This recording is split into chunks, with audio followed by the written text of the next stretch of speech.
Hi, everybody. Welcome to the Jimmy Dore Show. I'm here with Steph Zamorano and Ron Placone. I'm miserable. Hello. So this guy wrote, you know who that is? That's Alan Dershowitz. So he's a famous lawyer.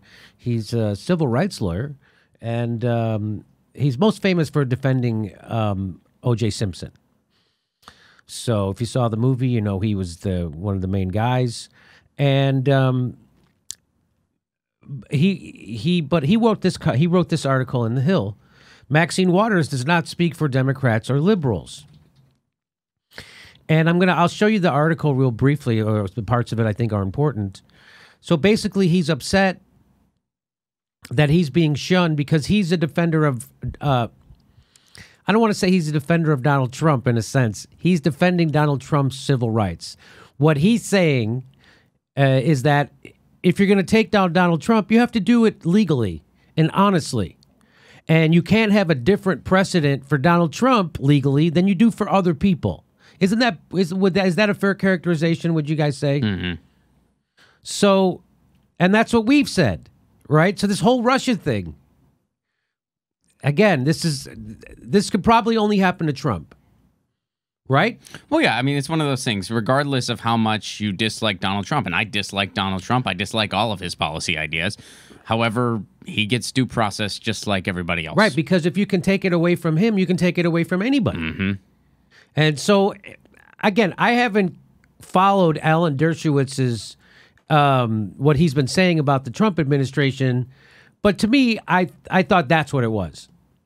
Okay. So I just thought he's saying you got to do everything legally. I haven't gone over his defense or whatever he's said about Donald Trump with a fine-tooth comb, but that's so. And a lot of people are upset. Just like a lot of people get upset at anybody who points out that the Russia thing is BS. There isn't any evidence, all that stuff. And people are like, why are you defending Trump? No, again, like Ron says all the time, I'm not going to let Trump steal my critical thinking skills. I'm not going to go along with propaganda or BS just because I dislike Trump and his policies. So I think that's what Alan Dersh, but he goes a little too far in this article, and you're going to see why. He says Congresswoman Maxine Waters recently told her supporters to hound the President Trump's cabinet members wherever they find them. Now, again, this brings up a lot of different points, like, is it okay? So people say to me, oh, Jimmy, do you want people to hound you? Because I don't have any power. I'm not in power. I'm not the head of the Department of Homeland Security of the world's greatest superpower. That's not me. I don't have power over people's lives. I can't send people to prison. I don't have the power to separate a mother from her baby. I don't have that power. So that's the difference between people like me and people with actual power. And so it brings up a bigger conversation, which we've talked about on the show, is when does it go to, I disagree with your position, to you're actually doing something that is Nazi-like. You're doing something that I have to stand up against anywhere I can. So like if you were in Germany when Hitler was rising to power, do you go, well, we have to respect them if they have a different point of view? So at what point does it become a point of view and a political position, and when does it start to becoming something you have to fight against? So that's the question. That's what this is. The whole thing, that's what this is about, right? Mm-hmm.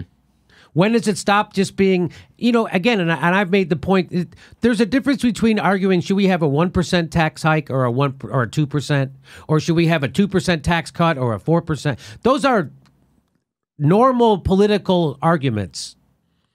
Or should we expand Social Security? Should we contract it? Should we have a welfare state? Should we have a social safety net? Should we not? Those seem like normal political discussions. But when you're doing so, but when does it cross the line? When did Hitler, when did Mussolini, when do they go from normal political conversations to something you have to stand up against? So that's the question here. So what he's saying is that Maxine Waters telling her supporters to hound the President Trump's cabinet members wherever they find them, and then he goes on to quote her, they're not going to be able to go to a restaurant, they're not going to be able to go to a gas station, they're not going to be able to shop at a department store. This is Maxine Waters. The people are going to turn on them, they're going to protest, they're going to absolutely harass them. That's what Maxine Waters said, and he puts that in this article. And he says Waters does not. So that's the argument. Now, I don't claim to know where that dividing line is. I don't claim to know where the dividing line is of when it goes from where this is normal political disagreements and we have to be respectful to, hey, we have to do whatever we can to stop this. So I'm not claiming to know where that dividing line is. But I do know this. There's nothing less civil, more incivil. There's nothing more incivil than separating a mother from its baby. So, that's a fact. Okay, so maybe killing the baby would be more incivil. Yeah, that would be even worse. Okay, sure. But it's right up there, top 5. Oh yeah. Okay. He says, he goes on in his Hill article, he says, Waters does not speak for all Democrats or liberals, nor do those who threw Sarah Huckabee Sanders out of the Red Hen restaurant. Neither do those who have harassed other members of the Trump administration. So he's saying, so it sounds like Dershowitz is saying, hey, I'm a Democrat and you don't speak for me. That's what it sounds like. But these rude extremists are a symptom of the times. The divisions have gotten so bad that many on both sides refuse to speak or listen to those on the other side. Either you are for Trump or against him, and that is all some people need to know to make judgments about you. Now, we went out of our way here at the Jimmy Dore Show, even though we oppose everything Donald Trump stands for and the way he ran for president, right? Race baiting, saying things about Muslims, calling for a wall, pretending like the problems in America are caused by the other, and they're not. The problems in America are caused by the powerful people in America. Russia didn't poison our water in Flint. Russia didn't render half the people in this country poor or low income. Russia didn't make everybody GoFundMe the national health care program. Russia didn't make people under mountains of college debt. Russia didn't take our good jobs and outsource them to poor people in more desperate situations. The cause of our problems in America are Americans. We caused them. And so I can be against all that stuff that Donald Trump did and think that's horrible, which I do.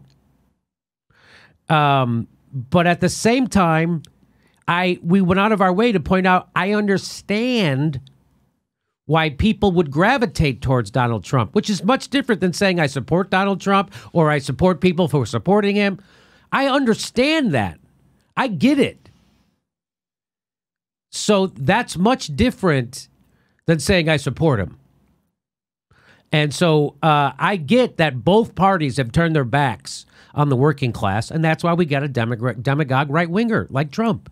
That's what's happened.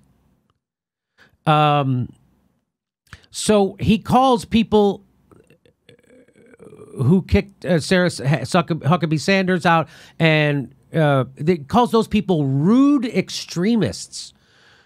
Well, what is moderate about calling for a border wall? What is moderate about separating families? What is moderate about nothing?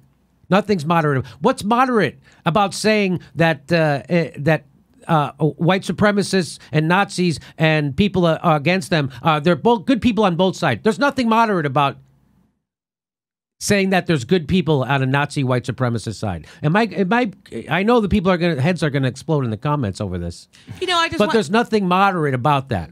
So him saying that only that people like that are rude extremists. What?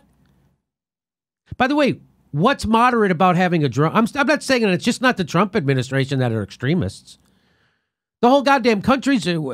The Iraq War wasn't an extremist move, killing hundreds of thousands of people who had nothing to do with attacking us. That's not an extremist ideology. Torture isn't an extremist ideology. There's been extremists a long time. This isn't new. Do you see what I'm saying? Well, what I want to add is that the idea of calling people rude extremists, one, you're pretending that when I'm protesting fucking shit, Yes. I'm an extremist. You're a rude extremist. And then rude by saying that I'm not being civil.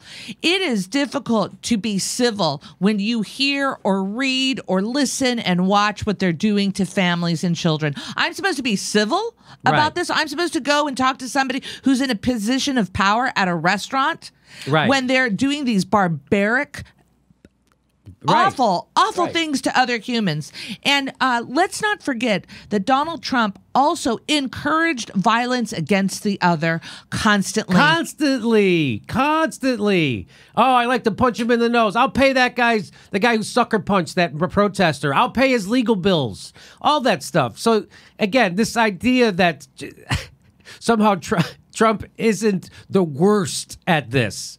He is. Hey, throw that guy out. Leave it without his coat in the middle of winter. And it doesn't help. In the old days, they didn't worry about being nice. They'd rough him up. This is what Trump. So don't give me the bullshit that again, Trump is the worst at this. Okay, so don't try to pretend. But people are going to. People are going to do Right. that. So don't give me that. But let's get back to this article because it gets funny. So this is. I think this is an examination of this that you're not going to see anywhere else, by the way. I've seen other people cover this article, and they just do, again, broad brushes. Oh, Alan Dershowitz is just a crazy jerk, and but there is things to make fun of him about here, and we're going to do that now. But have you seen anybody else dissect this like this? I have not. Okay. And I just want to say, at the same time that there are these rude extremists, there's something called the Poor People's Campaign that is going across our nation. Yes. So are they rude extremists because they are demanding that their Right. voices are to be heard? And they're doing that in the most civil way. Right. And they're still being harassed and imprisoned. And they get locked up all the time. Well, here he Yeah, goes. what does a polite extremist look like, by the way? Like what is that? Like, oh, they're really extreme, but so polite about it. Super polite. Very polite in their extremism. Either you are for Trump or against him, and that is all some people need to know to make judgments about you. I know this because I have experienced this firsthand on Martha's Vineyard. Man of the people.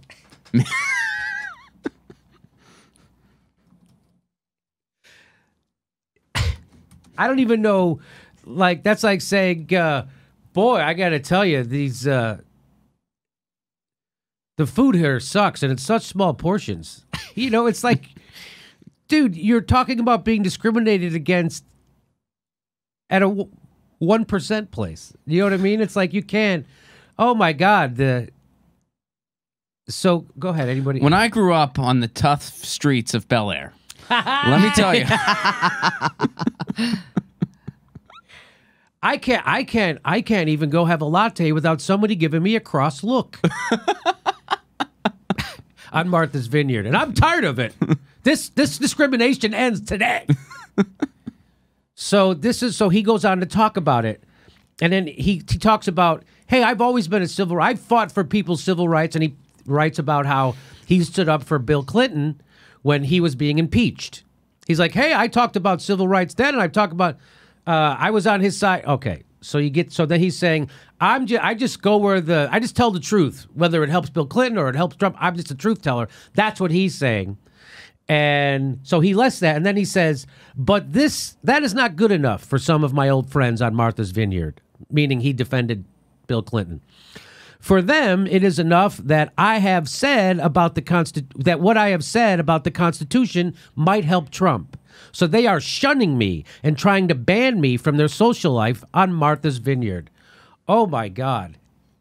So now real discrimination is when someone is denied employment, right? So now they can't live, they can't support their family, they can't pay their rent, they might become homeless.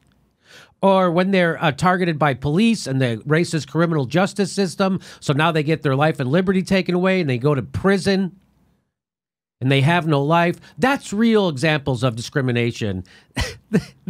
But Jimmy, think of all the cigars he's missing out on right now. I mean, hashtag all Swisher Sweets matter. And now he's being shunned at parties on Martha's Vineyard. The humanity. They don't know the pain that causes in a millionaire. You know what? I like to think I'm being shunned too from Martha's Me Vineyard. too. I've never been invited. And me neither. Me neither.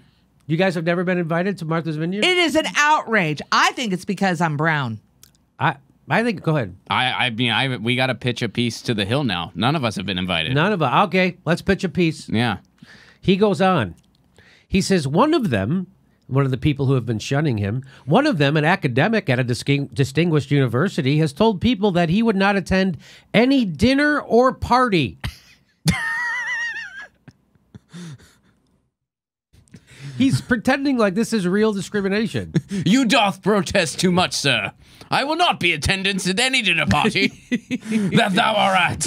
Oh, you discriminator. He would not attend any dinner or party to which I was invited. He and others have demanded trigger warnings so that they can be assured of having safe spaces in which they will not encounter me or my ideas. Others have said they will discontinue contributions to organizations that sponsor my talks. He wrote this entire article with a pipe in his hand. I'm wondering, was he on Martha's Vineyard when he wrote this? We're wearing an ascot. I mean, I hope seriously, so. like as I read this, I keep thinking it's an onion piece. It reads like an onion piece. It really does. Safe spaces. It really trigger does. I never thought I would see McCarthyism come to Martha's Vineyard, but I have. I wonder if that's not McCarthyism. McCarthyism is when you get smeared as being a traitor to your country. And and that's not that they're doing. They just don't like you because you're helping Trump. Anyway, he says, I would love to see. I never thought I would see McCarthyism come to Martha's Vineyard. Detroit, yes. But not where I summer. You know, working class people don't. They don't. They don't describe what they do in with names of seasons, right? Yeah. When I was a bricklayer, people would go, "Hey, where are you going to summer this year? Where am I going to summer? Hey, where are you going to winter? Where do you guys fall? Where do I fall? I fall right on the barroom floor. Where That's do you guys where I like fall. to do spring? Where are you guys going to summer? I never thought I would see McCarthyism come to Martha's Vineyard, but I have. I wonder if the professor who refuses to listen to anything I have to say also treats his students similarly. That's actually a good point. Would he listen to a student who actively supported Trump? What about one who simply supported his civil liberties? So that's actually two good questions. And what Alan Dershowitz is saying is that I'm just supporting civil liberties across the board, no matter who it happens to be. So that's what he's saying. Whether he's actually doing that in practice, I can't speak to that because, again, I haven't gone over what he said about Trump with a fine-tooth comb. But in theory, but then he goes out again. But this, again, he might be right on facts and things, but he's really screwed the pooch on writing about how he's being discriminated against on Martha's Vineyard. It's just all the other millionaires won't be nice to me. That's just, you're not going to get a lot of sympathy with that. That's all I'm saying. This is a bad tactic, right? So if you want to talk, anyway. But this is not about me, he says. Uh-oh. Yes, it is. Nor is it about Sarah Huckabee Sanders or Stephen Miller or Betsy DeVos. This is about the United States of America. It is about our growing intolerance toward opposing views.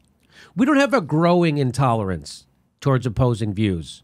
We have one political party that's pretty much fucking intolerant all the time.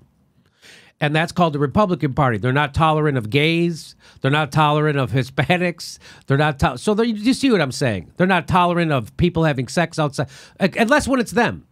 You see what I'm saying? That whole moral majority bullshit. There's no tolerance there. Okay. Would you agree? Okay. Yeah. So is that too broad of a statement? One party has been intolerant? We got one party. It's the money party. And if you call that out, a lot of people are intolerant to you. That's right. So, yeah. But when I said the Republican Party been an intolerant, but they've been intolerant towards civil rights. Yeah. So that's what we're talking about when we say intolerant. But you have to tolerate our views of intolerance. That's what they're saying. And I don't have to. Again, an opposing view is: should we raise taxes by 1% or should we cut taxes by 2%? Those are opposing views. Saying, hey, we're going to turn this country into a police state and we're going to separate babies from their mothers. That's not a view. That's not an opposing view. That's called horrific. That's called a humanitarian crisis. That's not an opposing view. That's what I think. And, so it's real. And to equate a humanitarian crisis with just an opposing view, right? It's so like it diminishes. It diminishes. Yes, yes. Please don't try to diminish what's actually happening by calling it an opposing view. So that again, that goes back to the beginning of this segment when I was trying to tell you. So when does it become an opposing view, and when does it become something you have to stand up against and fight against right fucking now? So those are tough decisions, and every person has to make them for themselves, I guess. And by the way, I don't have power. If I was a person in power and I was doing some nefarious shit, like calling for the murder of other people or the separation of babies from their mothers, I would expect some public pushback. While I'm surrounded by my armed guards. And when he says it's not about me, it's not about Sarah or Stephen or Betsy, those people represent some really horrific policies that are actually hurting people, not just for a day or a second, but a traumatizing their life. Yes. They're traumatizing children. So Stephen Miller, it was his idea to do this, to separate. Anyway, we'll move on. President Trump certainly bears some of the responsibility for this divisiveness. So you see, Alan, why people think you're full of it when you say stuff. The whole tenor of his campaign was about ratcheting up political violence. Every time there was a protester at one of his things, he's like, beat him up, punch him in the nose, I'll pay for your thing. So you can't deny that, although people are going to deny that in the comments. And didn't he also... You can't deny that honestly or consistently. Donald Trump is the worst offender of this. When I saw a guy sucker punch a black guy at one of his rallies, and Trump says, that guy, he flipped someone off, so he should get sucker punched. What? So now words equal violence? So now, again, I just know there's going to be a million people saying, no, you can't do this. Sorry, Trump is really responsible for the violence that's been ratcheted up around politics in our country. Steph? And not to mention the racism that he was trying to fan the fire the whole time President Obama was in office. Again, I mean, to say that he has some responsibility. So the guy ran around for freaking 6 years screaming about where's his long-form birth certificate.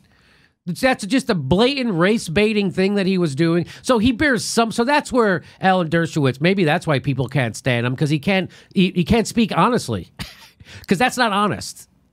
So you might be sticking up for Trump's civil rights as a matter of principle, but when you talk about it and you talk about it like this, you're a bullshitter, and a disgusting one at that. So that's, I think, why people can't stand you. If you came out and made your case, hey, as unpalatable as it is, as distasteful as it is to be seen defending him, I'm defending civil rights, and I'm defending this no matter who. That's one way to do it. But this way is such a disingenuous bullshit way to do it. He says President Trump certainly bears some of the responsibility, that gets you a double CK, for this divisiveness, but Maxine Waters and those who advocate harassing political opponents share much of the responsibility as well. What about those who advocate Nazi-like treatment of immigrants? What about those people? That's an opposing view. Is that just an opposing view? That's just an opposing view. Okay. Those are both the symptom and the cause of the divisiveness in this country. Wow. He says, I will not change my views as a result of these attempts to ostracize me, but there are some who may remain silent for fear of being shunned. Silence is not my style. No kidding. Regardless of the dinner parties I miss. Silence is not my style. I will continue talking at my own residence on Martha's Vineyard while they are out sipping champagne with each other. I'm moving to Cape Cod. Good day, sir.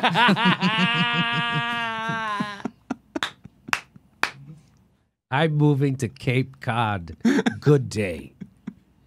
Cowardice is not my philosophy. I intend to speak up when I disagree with Republicans, and I intend to speak up when I disagree with Democrats. Everyone loves that sentiment. Why do you gotta couch it with all that other bullshit? So again, there's going to be all these people saying that, oh, how could you say Trump is a race? Jesus Christ. Let's give you the most generous benefit of the doubt that Trump is not racist, but like the Republican Party, relies on race baiting to get elected. The Republican Party ran on the Southern strategy. The 2 out of the last 3 RNC chairmen apologized for the Southern strategy, which is race baiting. That's what that is. And the Republicans have admitted to it. They've apologized for it. They did it since Nixon. They've been doing it. The Southern strategy, it's called. So don't give me that. So please stop with the BS that, oh, how could you say that Trump is right? Just get your head out of your ass for a second. Just for a second. And you know the things that you like about me, that I tell the truth about the Democratic Party and the Republic? Well, try to tell the truth yourself. For once, get your head out of your own ideological ass and see the reality of it. You know, you can hate the establishment and you can want Trump to punch him in the nose, but you also can't lie to yourself about who Trump is. Well, you can, but I'm going to, not go along with it. Well, I always like to put it this way. Trump derangement syndrome. It's on both sides. It is a thing. I call the other side Trump denial syndrome. Yes. There's Trump derangement syndrome where you just, you say the word Trump, people start frothing at the mouth. But there's also Trump denial syndrome when you're denying what he actually is. That's, wow, that's a great point. I should put into a joke somewhere. It's somewhere in my act. I'm going to put that in there. That's a great idea. That is. Because that is what's happening. Yeah. So, we speak much more to the Trump derangement syndrome on this country on this show. We speak much more to that than to the Trump denial symptom or syndrome. Yeah, because we're more interested in the corrupt system that led us to Trump. Yeah, so it doesn't happen again. So it doesn't happen again. So when Trump goes away, which he eventually will go away, we have something to replace him with and not another BS neoliberal Democrat, which is what does that get you? That gets you Donald Trump.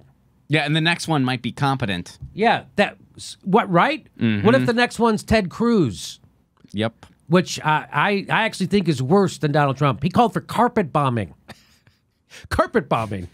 That's slaughter of people. That's all that is. Anyway, so there's the article. Alan Dershowitz ended up looking like a little bit of a snowflake. But now he's out. He's come out since and said that, no, I was right. I don't care. I